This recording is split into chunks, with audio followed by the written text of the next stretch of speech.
do we come from? What is the true story of humanity's history? It's very different from what we've been taught in school. There is much more to learn than what the official version of reality allows us to know, as we've discovered through the many wonderful people that we've been blessed to meet and gain knowledge and insight from over the course of the years through the research that we've done. To everybody who has been a Dragonology fan and who has written in and who's bought the book and who's just been cheering on the series and taken such an interest in it, it's really been so inspiring to be able to deliver this information to you all. And for those who are interested in purchasing Dragonology Book 1 Spellbreaker, please go to my website, dragonology.info, and you're welcome to buy an ebook version of the book there, and remind you just how spectacular this journey of discovery has been.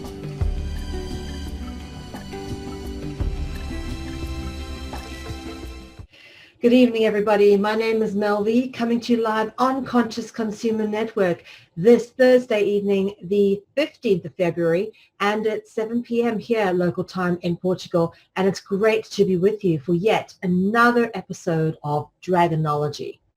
And we're going into episode 2 today, and of course we're going to be sticking with all the themes that have to do with the number 2 in this season 4. So it's going to be a great Dragonology, guys. So if you haven't seen any of the previous episodes, my suggestion is you go back and watch seasons 1, 2, and 3.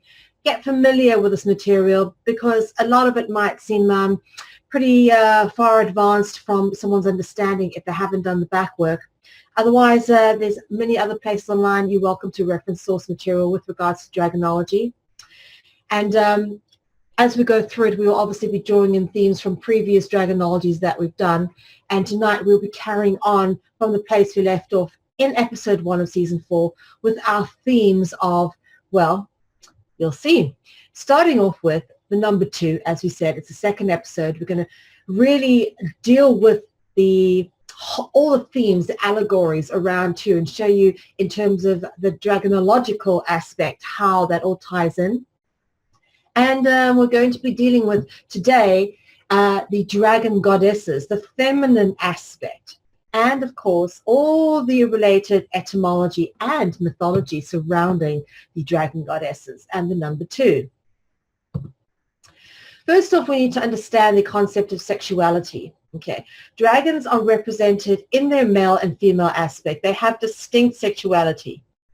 They are intrinsically connected with the creation and the cycles of birth, death, rebirth, and regeneration, which, as we know, is normally only possible via a combination of the male and feminine aspect. At least birth is.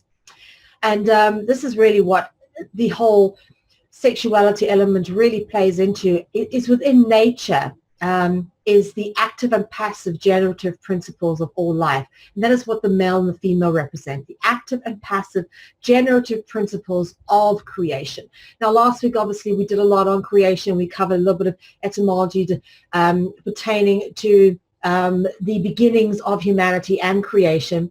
And, of course, we got into a little bit of etymology pertaining to words that have dragon root words that are related to specific themes. And we touched a little bit last week on, obviously, creation, generation, and that carries on with obviously dealing with the feminine aspect. But words that have dragon root words in them that are kind of related to this theme of sex, it's actually quite amazing to see how many there are. Of course, orgasm having the core and one of the most used dragon root words, and in fact the O-R-G, if you extend it like as an ogre, okay, and orgy, okay, orgasm and orgy. Orgy, of course, is used as a form of ritual and veneration of the dragon. Porn, as in pornography. Horny, sperm has the P-E-R root, as we discussed last week. And of course, we discussed the word ejaculate, and that it is etymologically cognizant with jaculus or eaculus, which is the Latin word for dragon or serpent.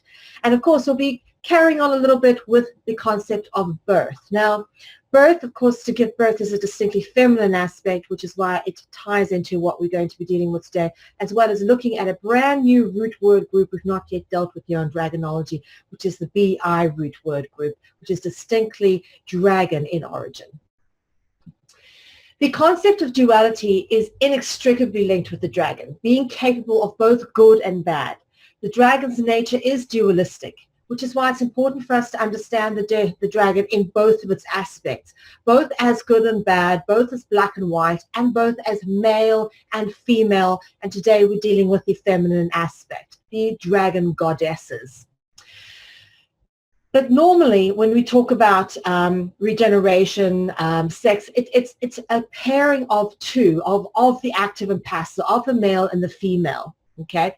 And it's interesting that when you deal with these kind of dragon-related themes, the etymology is played into it, proving that there is some validity to these theories.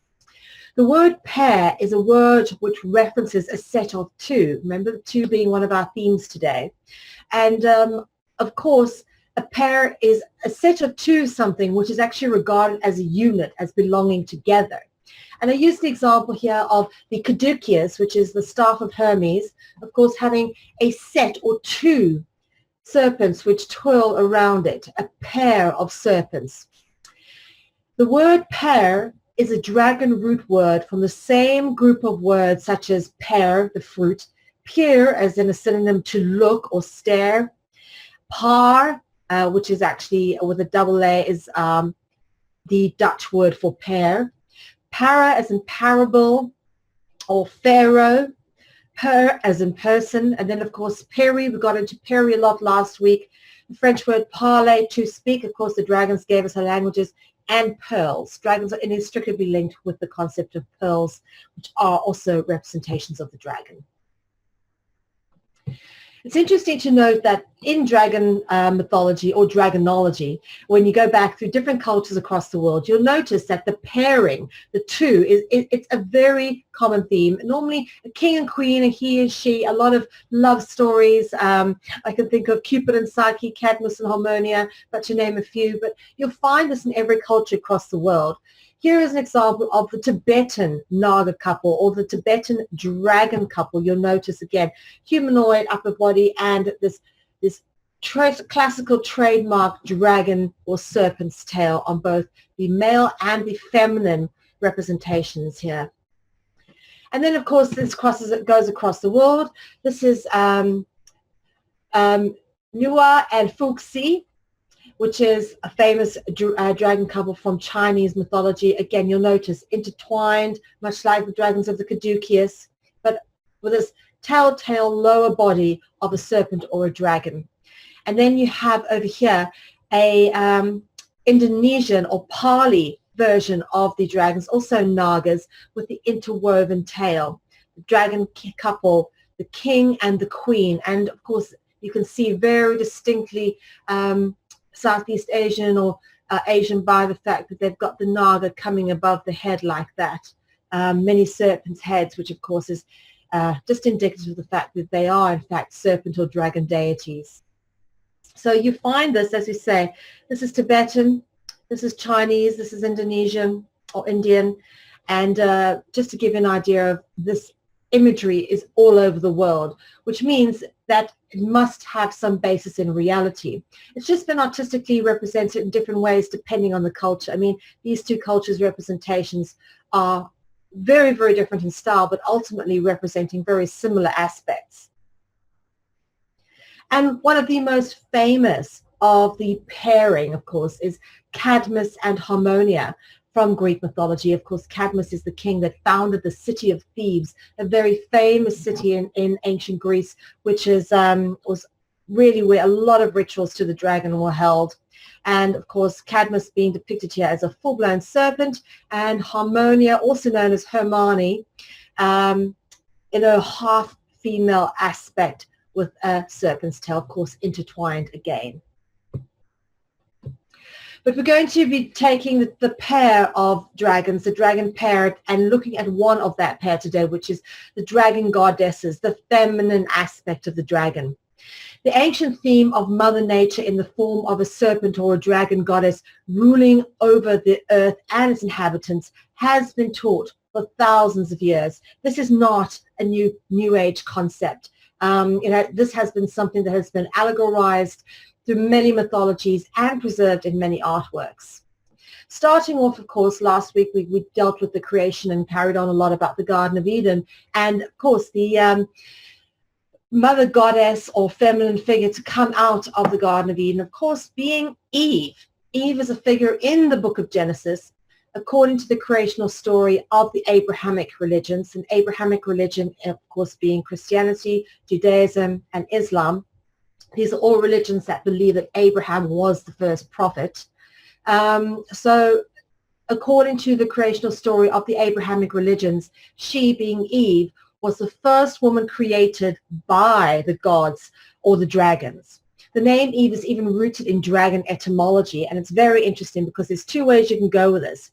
Eve, okay, Ave is an Ave Maria, referencing the Virgin Mary, can transliterate into Ava. Remember, all vowel sounds transliterate out for each other. The V transliterates for the F. In the Dutch and Germanic languages, the V is said like a phonetic sound of an English F.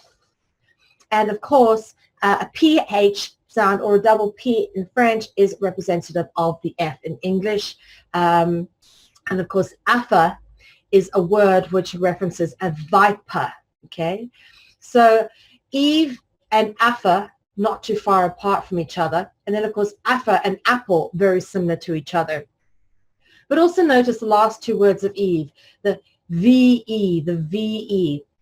That has a word grouping which links into another interesting set of root words, which we will deal with at a later Dragonology stage, being, as we've already mentioned, viper, Venus, venom, of course, serpents put out venom, and of course the Virgin Mary, Ave Maria, which we will deal with a bit later. Lilith is an interesting character, of course, much like we have Eve here, obviously depicted with a serpent and, of course, taking the apple at the temptation of the serpent. So too do we have Lilith normally depicted wrapped in a serpent. And this is a picture by John Collier from about 1892. And Lilith, for those who don't know, is a figure in Jewish mythology, developed earliest in the Babylonian Talmud, and is often envisioned as a dangerous demon of the night who is sexually wanton and who steals babies in the darkness. In Jewish folklore, Lilith is the first wife of Adam, who was created at the same time as Adam, as opposed to Eve, who was created from Adam's rib. Lilith left Adam after she refused to be subservient to him, and then would not return to the Garden of Eden after she had coupled with the archangel Samael. And yeah, interesting. Lilith comes up again and again as well in various succubus-related imagery, that she was a demon of the night. And we'll get into the succubus a bit later. The goddess Ishtar. This is a very commonly known image of her, of course, flanked in two angels with wings and with the claws of a bird. Ishtar is the goddess of the Akkadians, the predecessors of the Sumerians. She is cognate with Astaroth of the Philippines, Isis of the Egyptians, and Inanna of the Sumerians, and of course Astarte of the Phoenicians. From the word Ishtar, we get the word Easter. Okay, and it's at Easter that we celebrate the beginning of spring, very much a feminine-based holiday. Of course, birth and fertility and all that tying into the feminine generative principle. Okay, now on to Chalchihuitlicue. Can't believe I got that right. In Aztec mythology, Chalchihuitlicue is the goddess of the lakes and streams. It's interesting to notice that they're often associated with water, these goddesses as well. She's the patron saint of births, again, births, and plays an important role in the baptism of Aztecs. Interesting to notice the water theme there again. You'll notice this comes up again and again with the feminine dragon, very much dragons that are themed with waters. The serpent goddess of Crete is one of the earliest dragon worship figurines to have been found, and certainly in this period of time. And it's a figurine which is actually done with an ancient method of glazing. So these people were very far advanced, and depicts a woman holding a serpent in each hand.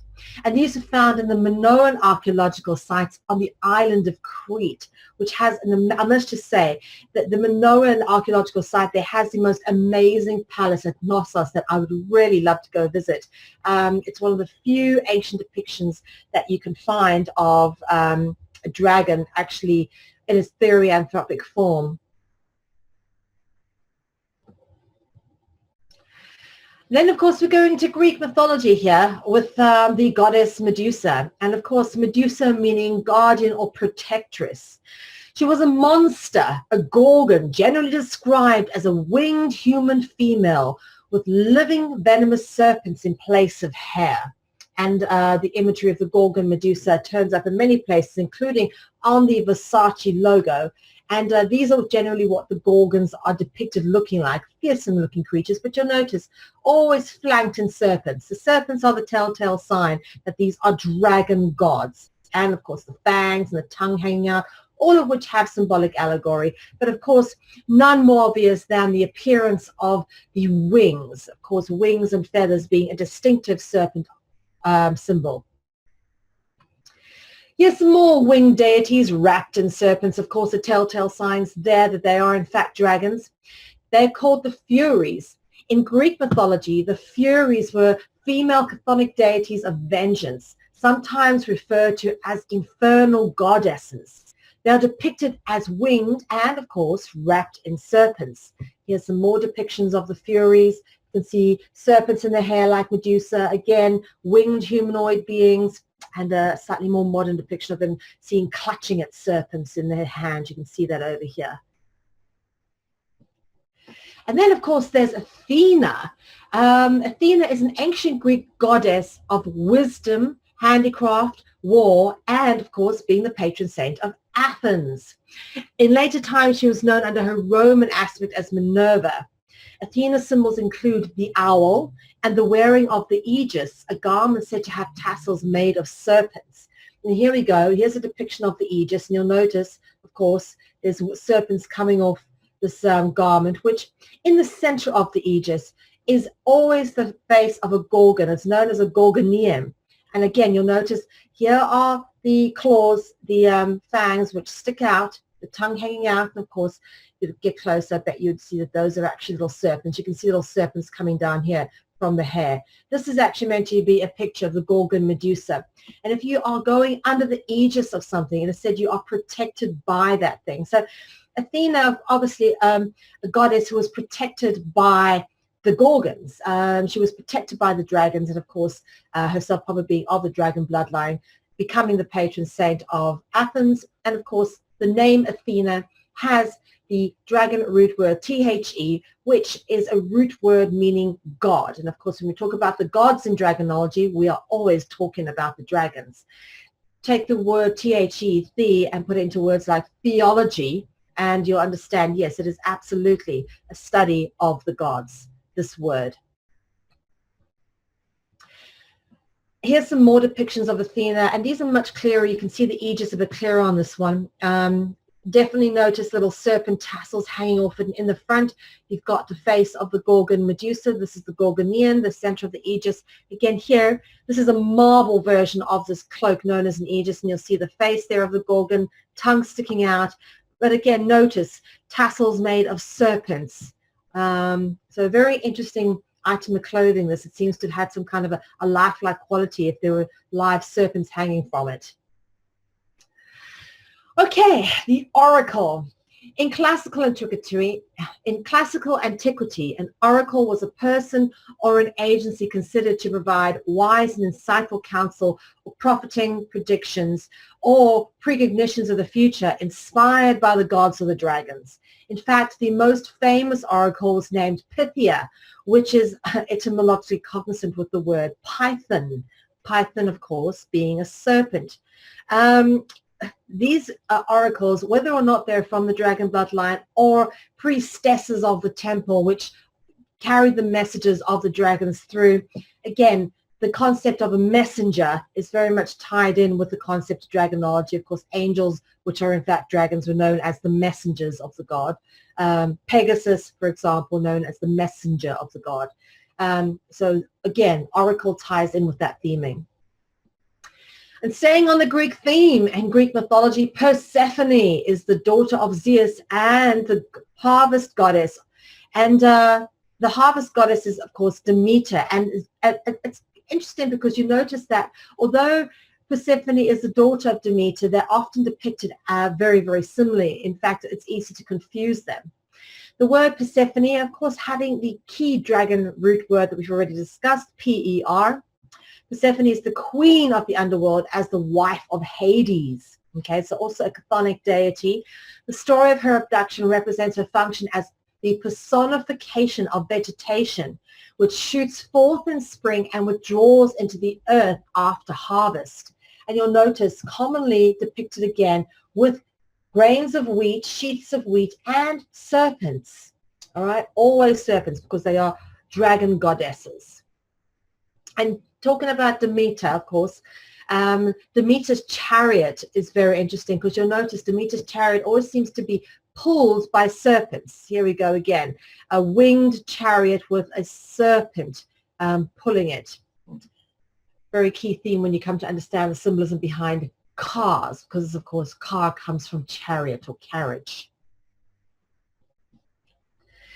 And then there's the goddess Artemis, also known as Diana.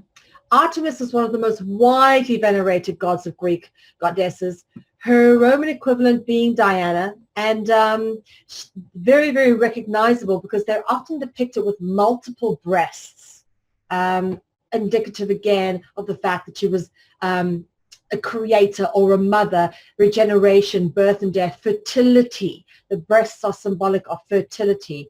Here's some other depictions of them, okay, in different mediums. This looks like it could be stone, but you can see multiple breasts. Again, numerous breasts, indicative of fertility.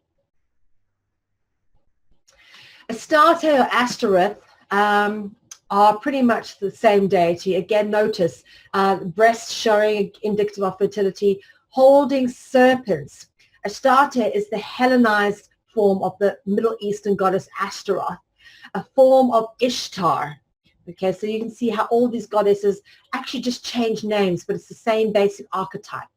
Astarte was worshipped by the ancient Levant among the Canaanites and Phoenicians. She was also celebrated in Egypt following the importation of the Levantan cults there. Astarte is commonly depicted with serpents as well, much like all the other dragon goddesses. And then, of course, there's Selene. In Greek mythology, Selene is the moon goddess. Selene is the daughter of the Titan Hyperion and Thea, and sister of the sun god Helios. Both Selene and Artemis were associated with Hecate, as all three were considered to be lunar goddesses. And of course, Selene's Roman equivalent is then Luna. And you'll notice the moon goddess has a moon above her head. Here's some more images of Selene. And you'll always notice them by the moon on their head. And we mentioned Hecate, of course, Selene being associated with Hecate. Hecate was the goddess from ancient Greek mythology, most often shown holding a pair of torches or a key, and in later periods in triple form, okay? And you'll notice as well Selene often depicted holding a torch. It's a very common depiction. And you'll notice the Statue of Liberty also depicted holding a torch. Of course, the word torch having the O-R common dragon root word because it's inextricably linked with dragon mythology. And another goddess in Greek mythology is the goddess Eos. Eos is a titan and a goddess of the dawn who rose each morning from her home at the edge of Oceanus. Eos is the sister of Selene, the moon goddess, and the sister of Helios, the sun god, and is cognate very much with the concept of Lucifer, the bringer of the light, the bringer of the dawn. Here's some more images of Eos. Very interesting to notice as well, this typical winged humanoid figure. The wings, as we've said before, very much indicative of dragon origins. Getting into more of the water themes with regards to these dragon goddesses, here we've got Doris, who was, again, from ancient Greece and was classified as an oceanid or a sea nymph, whose name represented the bounty of the sea. She was the daughter of Oceanus and Thetis and the wife of Nereus. And you'll notice that she's often depicted riding the hippocamp.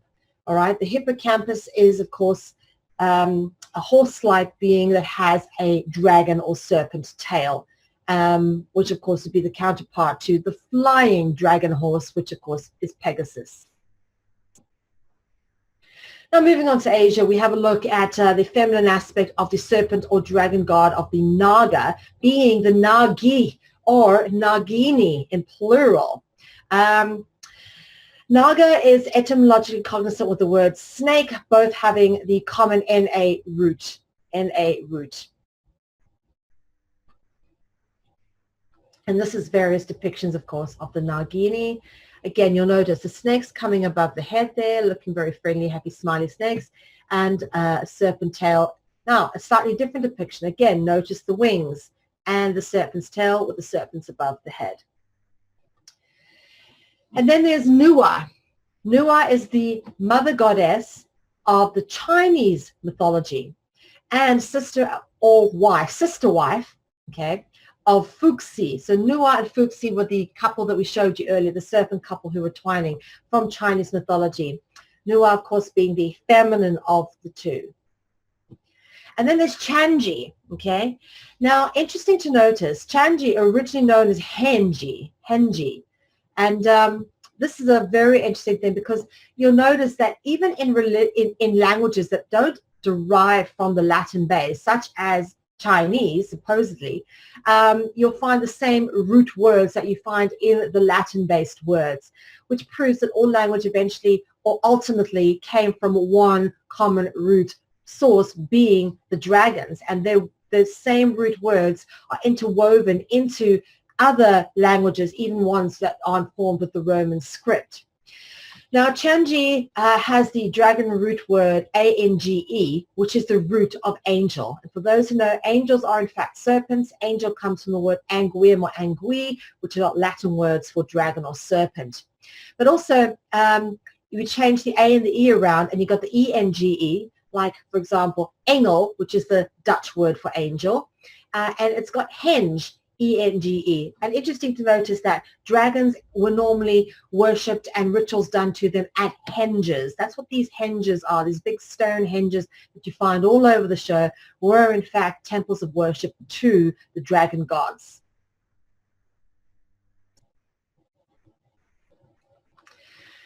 Now, going on to Egyptian religion and mythology, Isis was a major goddess in ancient Egyptian religion whose worship spread throughout the Greco-Roman world.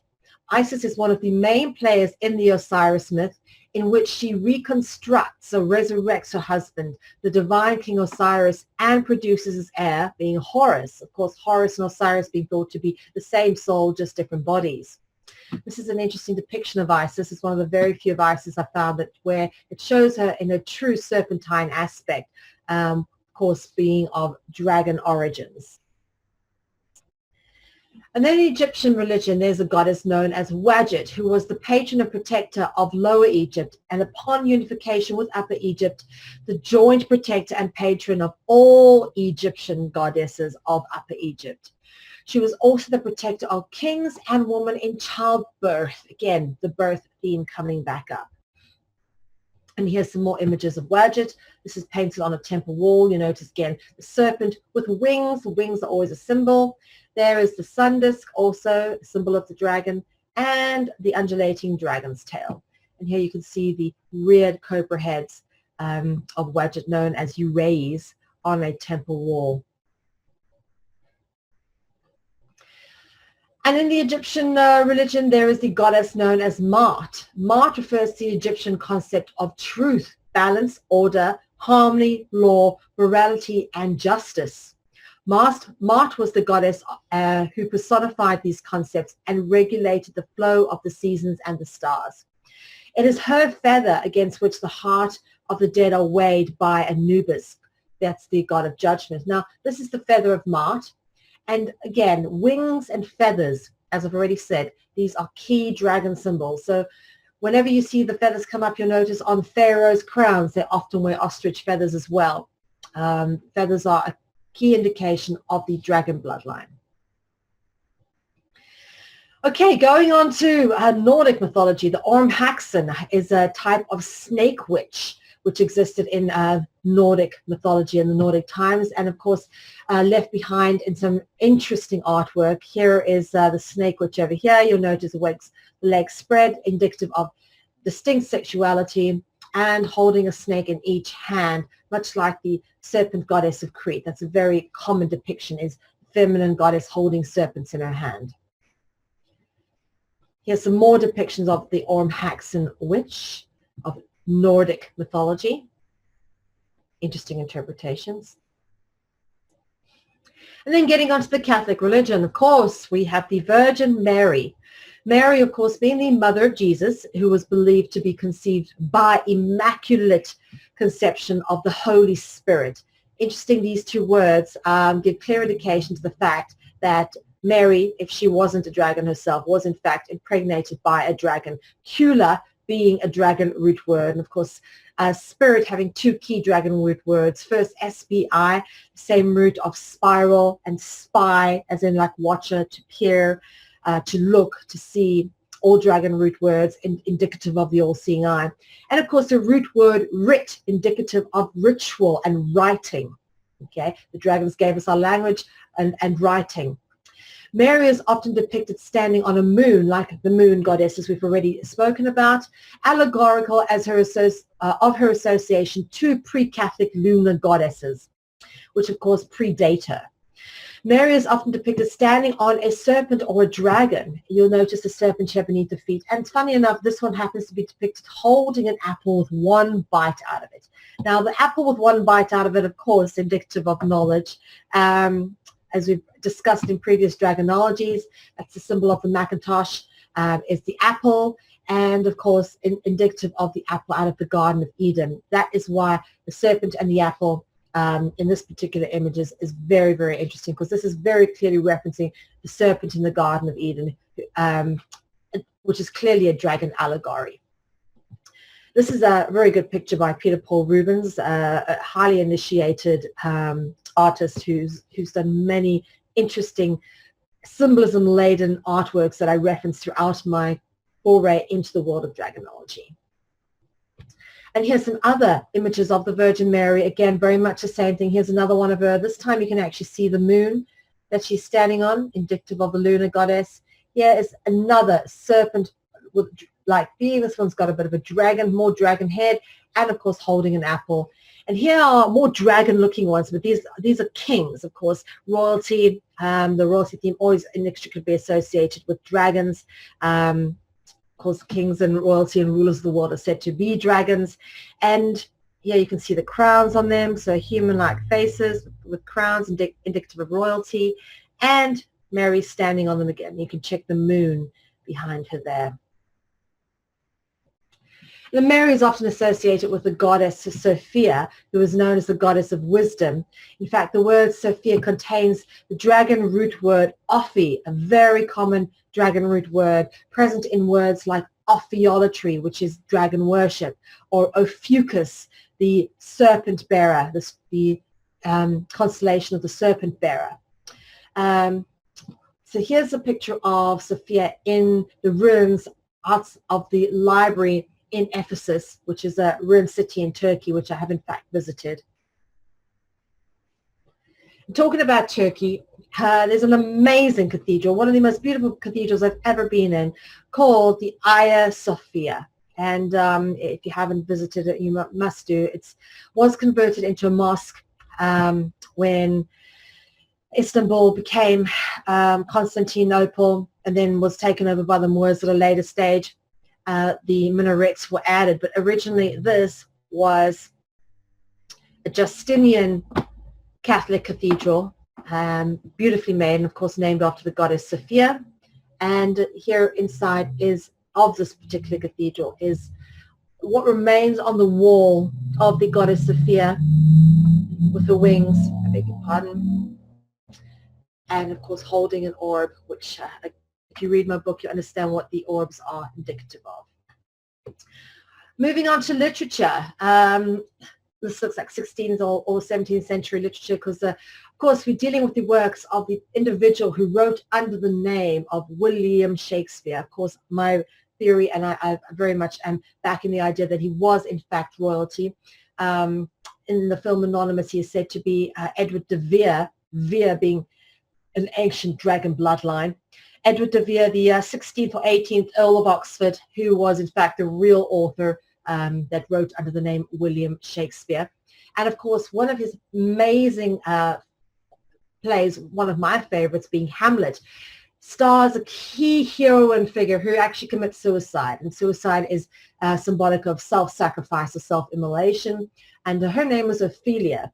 And Ophelia is interesting because, of course, much like Sophia, it's got that key dragon root word, the Ophi dragon root word, of course. In Sophia, we've got the I, and in Ophelia, we've got the E. The I and the E being vowel sounds, they transliterate out for each other.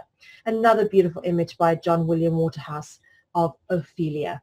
Notice again, mother goddesses are commonly depicted with red hair. And then we go into sort of more cult-like aspects of the mother goddess allegories, that of, for example, Santa Muerte, also known as Our Lady of Death or Holy Death. Santa Muerte is a female deity or folk saint and is commemorated over Halloween, and of course with All Saints Day, which is the day after Halloween, which Halloween is the eve before All Saints Eve.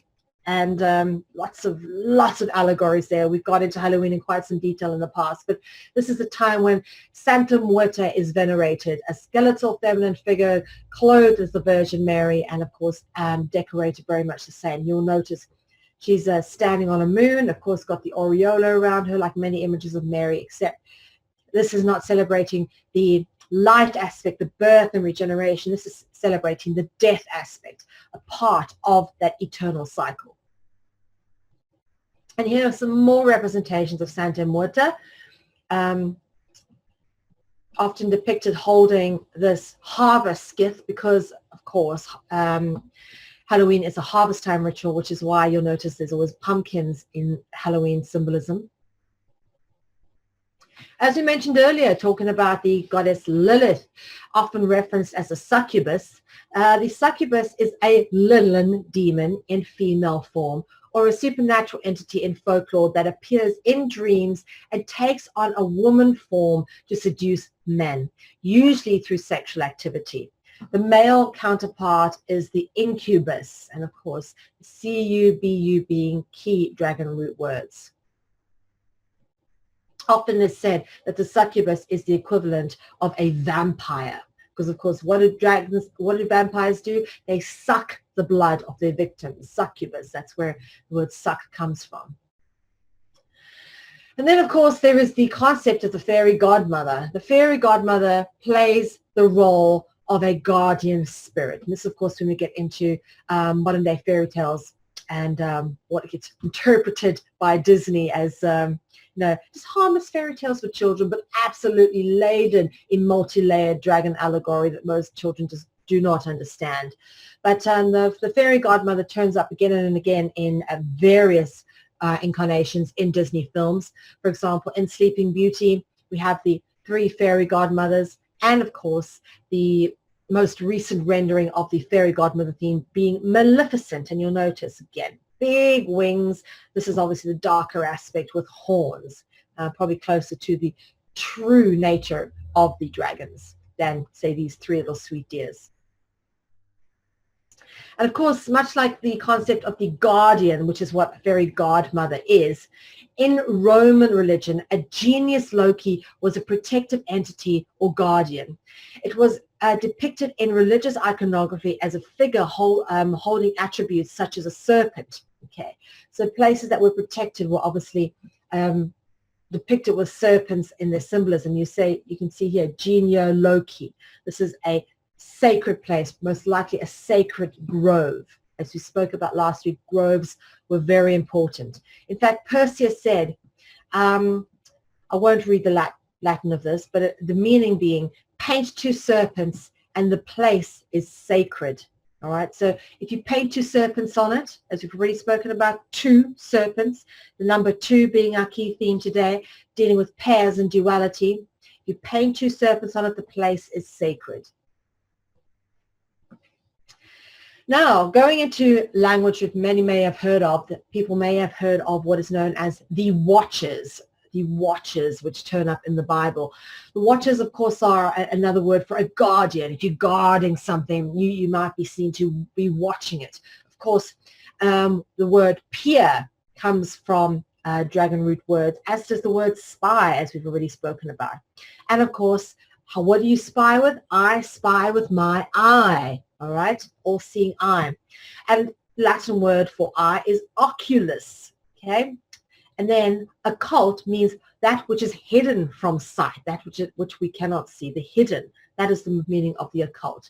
But what's interesting to notice is that the watchers are often depicted with eyes in their artwork. This is a dragon depiction from the mid-19th century. And you'll notice it's a wood cutting with eyes in the wings. And that's actually a more honest representation of what a dragon really looks like, because any sort of sweetie, glamorized angelic versions of the dragon, don't worry, they put the same symbolism in there. They just obviously don't make the dragons look quite as fierce as this. But you'll notice again, the eyes turn up in the wings. This is a seraphim angel. You notice the seraphim is always depicted with 6 wings and, of course, eyes, and all the wings indicative of the watchers. And this eye symbolism turns up again in the form of the all-seeing eye on the back of the $1 bill. And, of course, you'll often find it inside Roman Catholic churches, indicative of the fact that they are under the subservientship of the watchers. The watchers, of course, being made famous in artworks, many people may recognize this pair of cherubs, which seem to be pretty harmless. Look how cute and childlike they are. Notice again the wings, which are symbolic of their dragon origins, of their true dragon lineage. But notice they're both looking distinctly in the same direction. They're both watching. And if you know the full scale of this picture, you'll notice that the cherubs are actually at the bottom of the picture watching all the action happen up here. Okay, so these two cherubs are clearly indicative of the watchers. It's clear what they're doing. They're watching something. They're definitely, sitting there staring and checking something out. Moving on slightly to Greek and Roman mythology again, where we are faced with yet another dragon-like, a dragon allegorical being the harpy. Now, the harpy was a half-woman, half-bird personification of storm winds, having been described as human vultures. Okay, not very clear here, but you can see like a woman's face and bird-like bodies. But more clearly depicted here in this old picture, with a woman's face, clearly feminine with long hair, bird-like body, and of course ever indicative of the royal allegory, of course, kings and queens being shape-shifting dragons. Here we have a harpy with a female's head on it in a coat of arms with a crown on, okay, indicative of royalty. And of course, as we say, the kings and queens of the world are in fact dragons. Queen Elizabeth I in this picture is depicted holding a serpent, which was later painted over with flowers to hide her dragon lineage. And here we have it. Here's the hand that's holding a bunch of flowers, but the white paint on the flowers is actually faded to reveal the much darker serpent underneath. And you can see the serpent kind of goes over her hand there, which has been painted over with flesh-colored paint. But you'll notice that the paint is starting to fade away.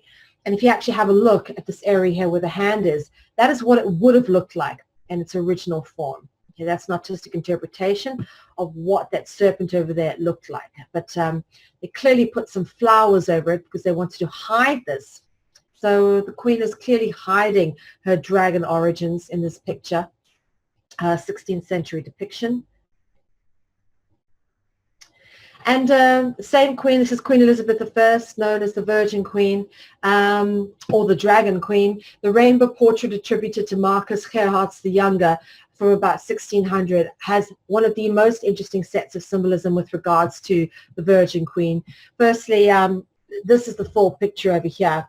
There's a number of allegorical pieces. First, obviously, the serpent holding the apple in its mouth. We've already discussed the allegory towards that of the Garden of Eden. It turns up under the Virgin Mary in several pictures, but woven into the garments that she is wearing. And then, of course, you'll notice the eyes and the ears. They see all and they hear all. They know everything. These are the watchers. Okay, you'll see the eyes, eye symbolism in the fabric of the garment. And of course, pearls. We mentioned already the word pearl, rooted in dragon etymology and symbolic of the dragon. More pictures here of modern-day Queen Elizabeth II in these Commonwealth Games stamps depicted with the dragon in all of them. Okay, it's I mean, why would you have the dragon put there unless there was some bigger allegory? These people don't do the things for nothing. There's definitely much deeper root symbolism to take into account here when they use dragons on things like postal stamps. It's because they are dragons. Many eyewitnesses have given accounts of Queen Elizabeth II being a shape-shifting dragon that consumes children at rituals. And this, of course, being the mock-up artwork that goes around about this sort of imagery.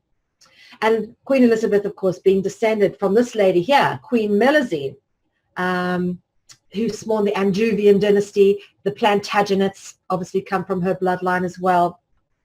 And the Queen being descended from the Plantagenets. Queen Elizabeth II, of course, descended from Queen Melusine, who is depicted as a nymph or siren with her two serpent-like or tail, fishy-like legs, often mistaken as a mermaid, but she is in fact a dragon. And Melusine is the Starbuck siren. So you'll see here again the siren holding her two serpent tails. You notice wearing a crown, holding the two serpent tails. Here again, holding a crown and holding the serpent tails. So she is the siren of the Starbucks logo. And in much older images of Queen Melusine, this is from the 15th century, you'll notice that she's actually depicted with a single serpent's tail with wings. And this image is very famous. It's known as Queen Melusine's Secret Discovered. And this is, of course, when her husband discovers that she is, in fact, half human, half dragon, or that she is of the dragon bloodline. And then, of course, the siren, which Melusine is named as being, is a Greek figure. In Greek mythology, the sirens were a dangerous creature who lured sailors to their death with enchanting music, often depicted again as winged beings with feet, very much like the harpies. And of course, this is the story of Odysseus and the sirens. And the feminine aspect in dragon mythology, the feminine counterpart to the dragon is the phoenix. Phoenix, the mythological bird from Greek mythology, and is said to be the feminine counterpart of the dragon, the yin and the yang. Associated with the sun, a phoenix obtains new life by arising from the ashes of its predecessor. The phoenix dies in a show of flames and combustion, much like we've spoken about the rebirth cycle, the birth, death, and rebirth cycle that we saw with Osiris and Horus, and that comes up again and again. The theme is indicative here, yet again, with the phoenix, which is a sacred bird. In fact, the yin and the yang in Chinese philosophy describe how seemingly opposites and contrary forces may actually be complementary, interconnected, and interdependent in the natural world, and how they may give rise to each other as they interrelate to one another. Many tangible dualities exist, such as light and dark, fire and water, positive and negative, male and female, active and passive. Of course, here being the phoenix, here being the dragon, interconnecting. These are the active and passive generative principles of creation, without which nothing would exist. Okay, in Dragonology, we let the language and symbols be our guide. So we're going to get into a little bit of that today, looking at some, of course, related etymology. This is a new route we've not explored before.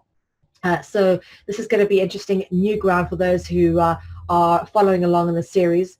So this being the second episode, as we say, we stick around all things to do with duality and two. But another word for two is bi, as in bicycle. Bicycle is called a bicycle because it's got two wheels. A tricycle has three wheels. Bisexual, you're not just attracted to one sex, you're attracted to two sexes. That means you're bisexual. You'll be attracted to both men and women.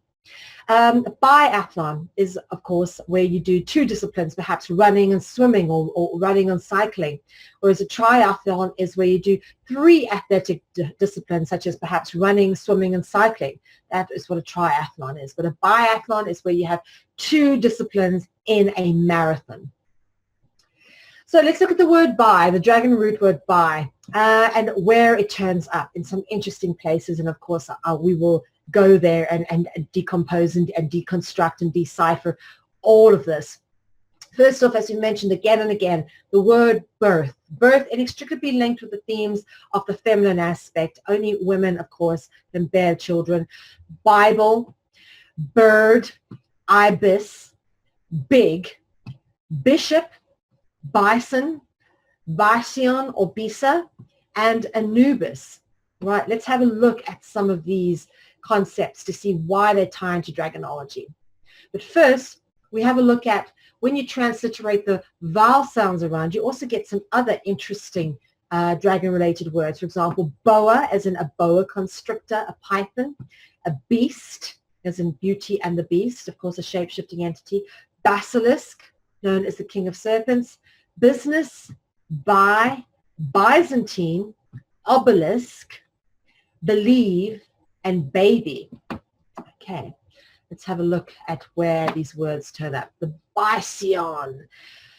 Sure, probably one of the most telling images I've ever come across that there is such a thing as dragons and they do consume humans is this image of the Bison. The Bison is the dragon that is consuming a child as a logo. This is actually the logo of the House of Visconti in Italy, a papal royal black nobility bloodline family. And of course, it turns up in the Alfa Romeo logo. And you can see here it is eating a human. Of course, it's time to depict it with a crown. So for those who want to know a little bit more of the Alfa Romeo logo and all the allegories pertaining to it, feel free to check out my book. It's all in there. Of course, the Bison turns up in some interesting places. The depiction of the Bison swallowing a child is the coat of arms of the House of Visconti. And of course, it appears on the Archbishop's Palace in Piazza Duomo in Milan, Italy. Notice that. Okay. On the Bishop's Palace. This is the B-I-S, like the Bison, Bishops, the Archbishop's Palace. So there is that root again. And of course, BIS refers to bison. Bison is a taurian or a buffalo type creature with horns. And of course, horns, if already mentioned, is a key dragon root word. Often these deities are depicted with horns, such as Pan or Moloch. Bull gods turn up commonly in dragonology as representatives of dragons. This is, of course, a sacred bull in India. And of course, the Canaanite god, to which they sacrifice children, which of course being Moloch with the horns. And of course there is depictions of the sacred bull being Apis in Egyptian mythology as well. Notice the horns holding the sun disk, and you can always tell that they're representative of royalty by these, which are actually indicative of feathers. These are feathers above their head. Feathers, of course, a sign of the royal dragon bloodline. Then the word big. Okay, the word big is very interesting, of course, because it's got the B-I and then the key root word, key letter G. For those who want to know more about G, please go check out episode 1 of season 4 and see why G is so important. But what's interesting to notice is that the word big is a synonym for gigantic or gargantuan. Okay, and when you've got the double G, okay, the word is even more important. Other words that are synonyms for G include colossal, and colossal has the colo root word from the colo, kula root.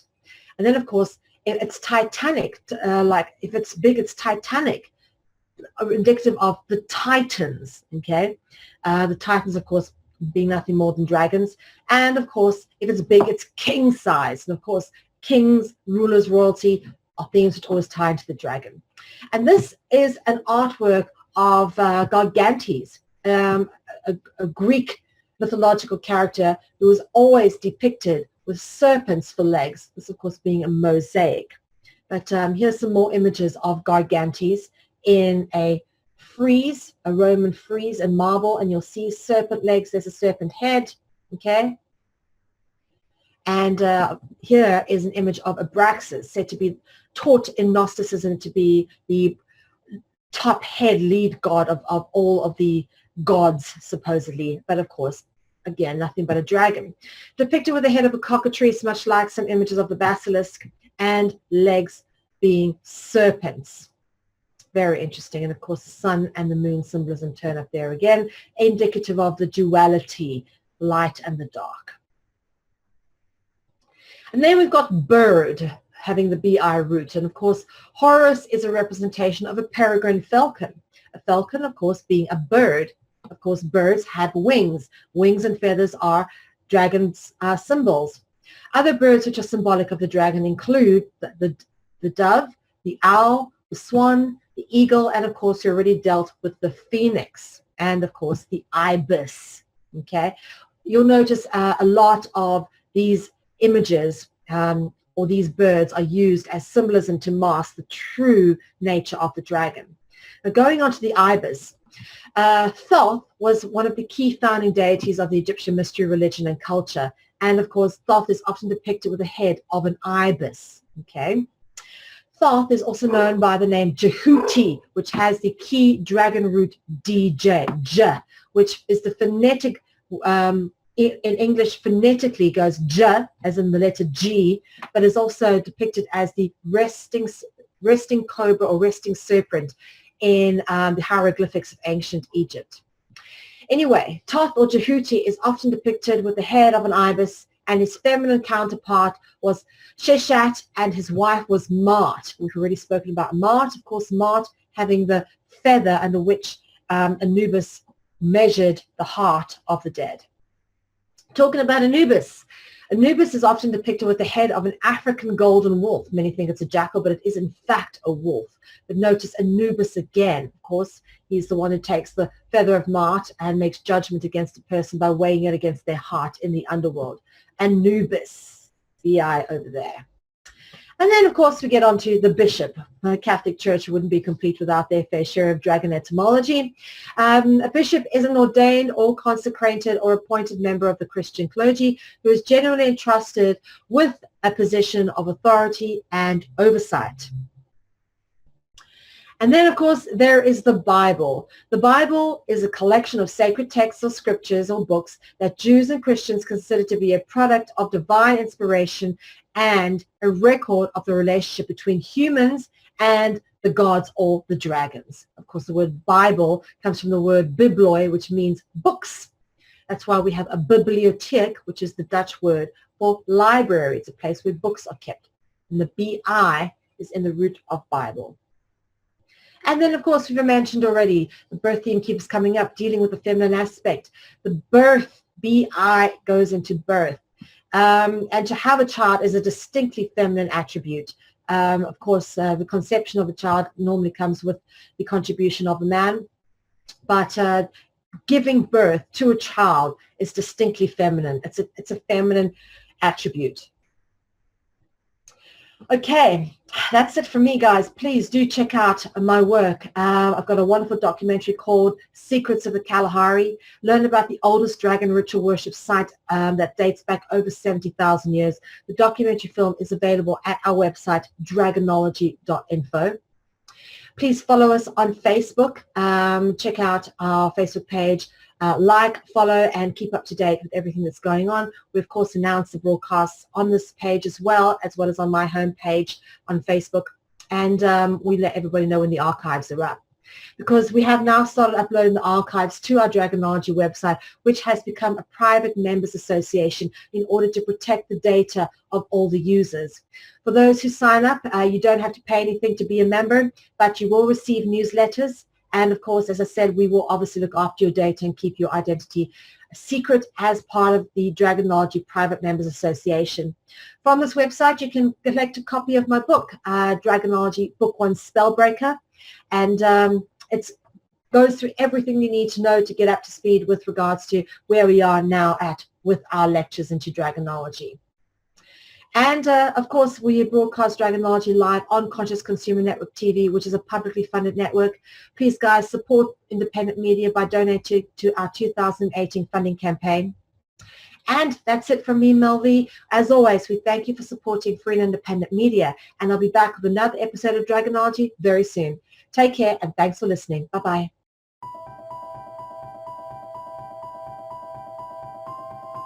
Humanity has been on an epic journey of discovery, learning the truth about the world we live in. New discoveries about the true origins of humanity, ancient history, free energy, as well as the systematic corruption of world governments are now on the forefront of our daily reality. Is the world headed towards destruction based on control and power? Or is an opportunity now being presented to shift and uplift into a higher consciousness? My name is Mel V, co-founder and creative director of Conscious Consumer Network, an independent broadcast network that was launched on the 1st of January 2015. In the last 3 years, Conscious Consumer Network has broadcast over 2,800 shows in multiple languages, featuring guests from across the world, whilst creating media that is aimed at the creation of a free, fair, peaceful, just, sustainable world. Conscious Consumer Network provides full training and an interactive support network for all broadcasters, and we are always looking for inspiring and educational content. Hi, this is Lainey Liberty. And this is Miro Siegel.